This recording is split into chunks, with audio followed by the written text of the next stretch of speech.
À chaque fois, nous dénonçons une chose que les Français ont bien comprise.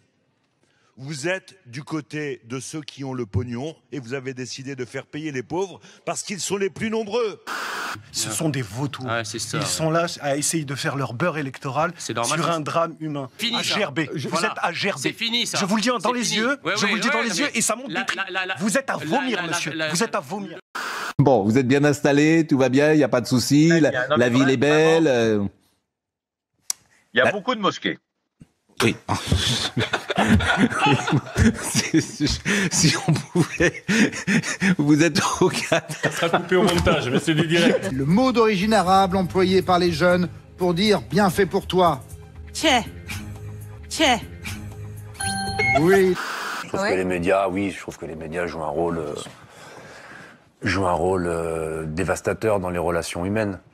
Moi, je prends souvent pour référence, par exemple, ma grand-mère qui est en Bretagne et qui n'a pas accès à certaines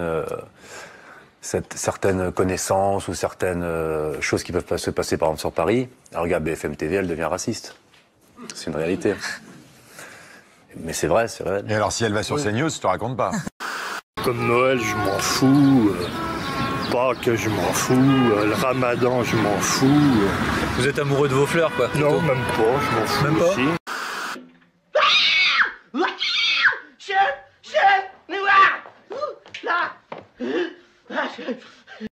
Il y a 8 ans, il y a M6 qui m'a contacté pour faire un reportage dans mon quartier à Évreux, qui est un quartier difficile, etc., où les portes s'ouvrent pas si facilement que ça. Il m'avait appelé pour faire un reportage pour redorer l'image des quartiers populaires. Donc il m'avait appelé très mielleux, des vrais sacs à merde. Oui, ça va être super, vous allez voir, on va donner une image extraordinaire. Et quand ils sont arrivés sur place, elle m'a dit, il me faut des djellabas, il me faut des barbus. Et je lui ai dit, mais pourquoi? Il y en a, mais il n'y a pas que ça. Elle m'a dit, oui, mais c'est ça qui vend, on ne va pas se faire non plus. Elle a ramené une dame à son balcon, voilée, elle a fait un plan, elle a dit, mettez-vous comme ça au balcon, ça fait très Coco Chanel, c'est super. Elle a payé des gamins pour qu'ils disent des choses devant la caméra. Donc, pour moi, oui, les médias ont un rôle de dévastateur dans la société. Alors, combien la France possède-t-elle de sous-marins nucléaires d'attaque? 4. 5. 4. 5. Sous-marins nucléaires d'attaque? 5. Ah, nucléaire d'attaque? 5. Bon, écoutez, je vous le dis. Bon, honnêtement, Jean-Jacques Bourdin, oui, c'est important la de savoir question ça. est un peu spécieuse. C'est sérieux, vous tutoyez les gens, vous? Oui. On a pas élevé les cochons. J'ai été tutoyé tout à l'heure. Non, pas du tout. Free fries when you get vaccinated? I got vaccinated, but there's also a burger element to this. I want you to look at this and think about, again, some people love hamburgers, some don't, really want to respect all ways of life, but if this is appealing to you, just think of this when you think of vaccination. Vaccination.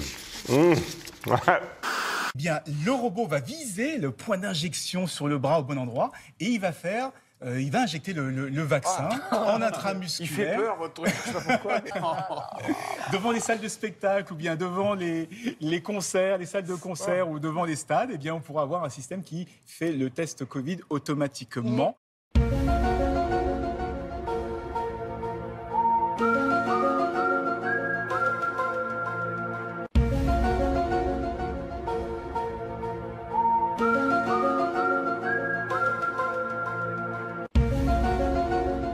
Ça veut dire que vous croyez que cet été est déjà gâché par le variant Delta? Complètement.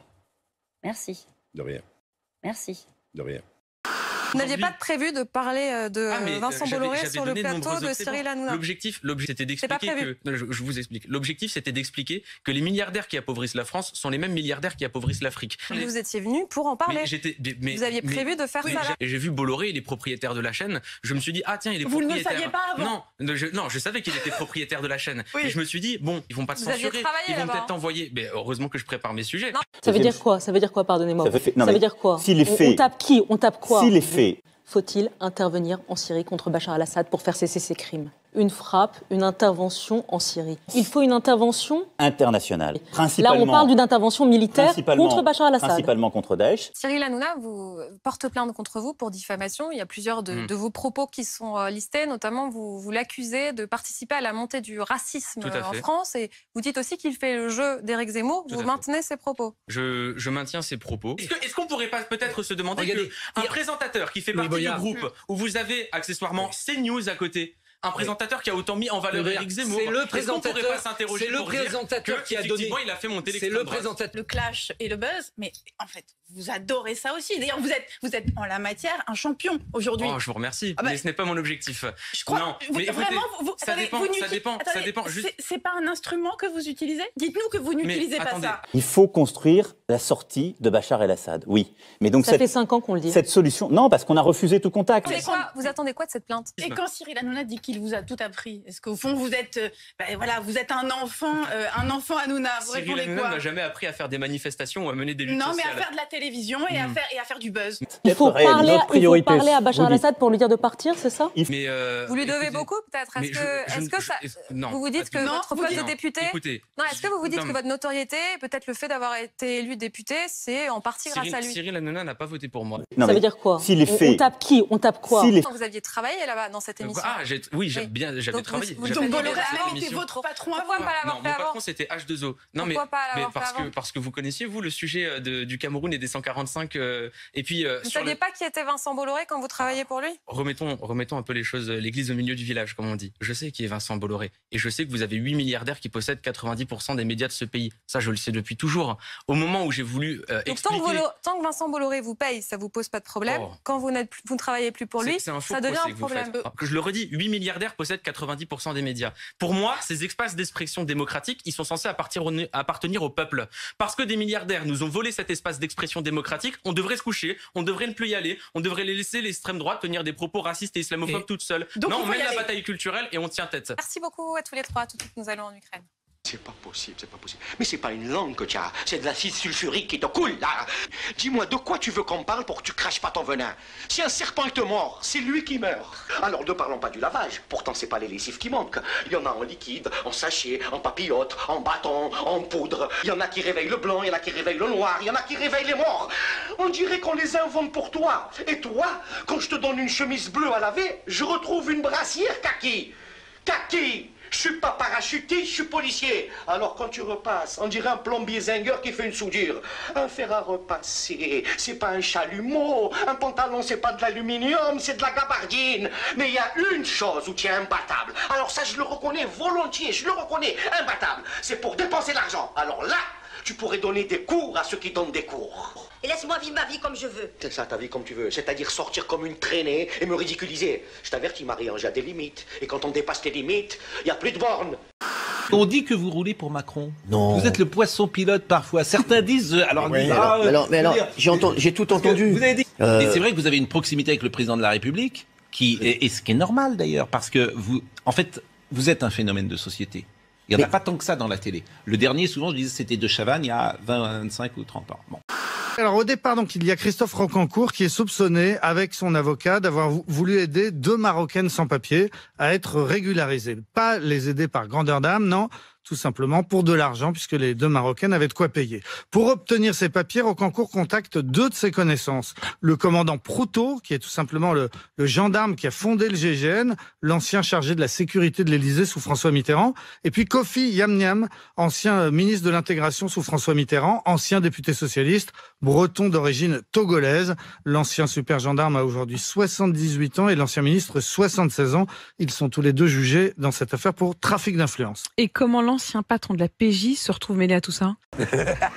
Alors Bernard Petit est à l'époque donc le chef du service le plus prestigieux de la police française, le fameux 36 quai des Orfèvres, la police judiciaire parisienne. Il est soupçonné d'avoir informé Christian Proutot de l'enquête qui était menée contre lui. Lorsque cela s'est su, la patronne de la police des polices s'est déplacée elle-même au 36 quai des Orfèvres pour interpeller Bernard Petit, le placer en garde à vue et perquisitionner son bureau. Le ministre de l'Intérieur l'a aussitôt démis de cette fonction. C'était du jamais vu. Un séisme dans la police et une descente aux enfers pour ce grand flic à la carrière jusqu'à l'impeccable. Il est donc jugé aujourd'hui pour violation du secret de l'instruction. Et dans le box, il y a aussi un ancien syndicaliste policier. Oui, Joaquin Mazanet, ancien CRS, ancien secrétaire général de l'UNSA Police, très connu des journalistes. On l'a tous interviewé, sans doute même dans ce studio. Après sa retraite, il était devenu le président de l'ANAS, une association qui gère les offres sociales de la police et qui brasse beaucoup d'argent. Et l'accusation le soupçonne d'avoir utilisé ce poste d'influence pour monnayer des interventions dans des dossiers de titres de séjour ou bien pour faire sauter des PV. L'enquête a aussi révélé des fausses factures pour des frais de bouche imaginaires ou des surfacturations de travaux. Joaquin Mazanet comparé pour ces faits aux côtés de son fils et de plusieurs complices présumés. J'ai été en campagne électorale, on dit parfois n'importe quoi en campagne électorale. Ah bon? Mais je constate, mais oui, parce que la campagne malheureusement électorale. J'ai une autre idée de la politique. Là, franchement, la campagne électorale qui vient de se passer, vous me la faites voir d'une manière différente. Je commence à comprendre effectivement.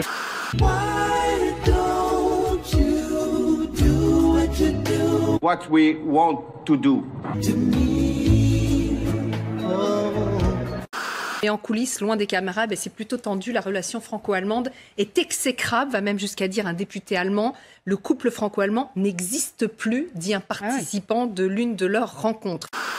This is an investigation of Joe Biden, the President of the United States, and why he lied to the American people about his knowledge and participation in his family's international business schemes. National security interests require the committee conduct investigation, and we will pursue all avenues that have long been ignored. Committee Republicans have uncovered evidence of federal crimes committed by and to the benefit of members of the president's family. These include conspiracy or defrauding the United States, wire fraud, conspiracy to commit wire fraud, violation of the Foreign Agents Registration Act, violations of the Foreign Corrupt Practices Act, violations of the Trafficking Victims Protection Act, tax evasion, money laundering, and conspiracy to commit money laundering.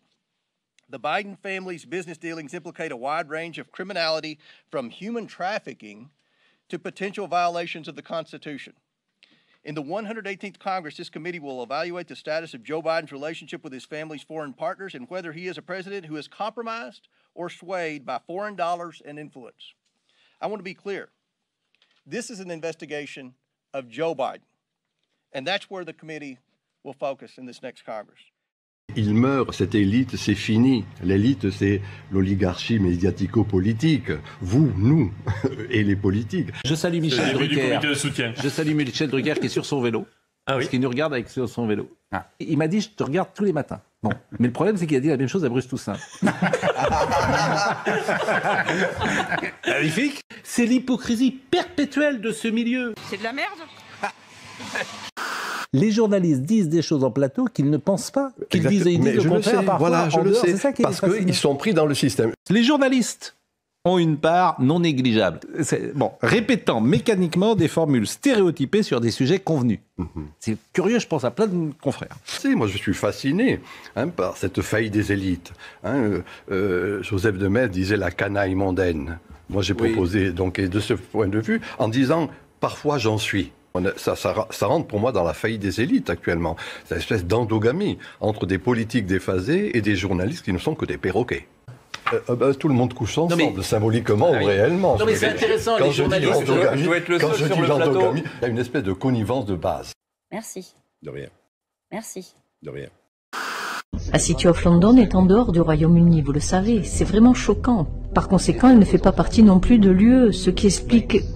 En fait, elle ne pourrait pas faire partie de l'UE parce que vous devez avoir des élections démocratiques et la City of London n'en a pas, n'est-ce pas? Ce sont les banques qui ont les votes, non? Chaque employé, vous savez. Je ne le savais pas. Comment faire pour démêler ce puzzle? Je ne le savais pas, c'est très intéressant. C'est une information assez dangereuse. Et elle ne fait pas partie du Royaume-Uni parce que la reine n'est pas autorisée à entrer sans permission. Elle n'est pas la souveraine, par conséquent elle ne fait pas partie du Royaume-Uni. Vous savez, bien sûr cela date depuis 1688, depuis l'invasion étrangère. Les complotistes sont priés de bien vouloir laisser tranquilles les voyageurs. Je rappelle qu'il est interdit et impossible de se poser des questions scientifiques, économiques ou encore politiques puisque la science a réponse à tout, que les politiques sont parfaits et que la corruption a été éradiquée en 1986. Nous vous souhaitons à toutes et à tous un agréable voyage en vous rappelant que les complots n'existent pas.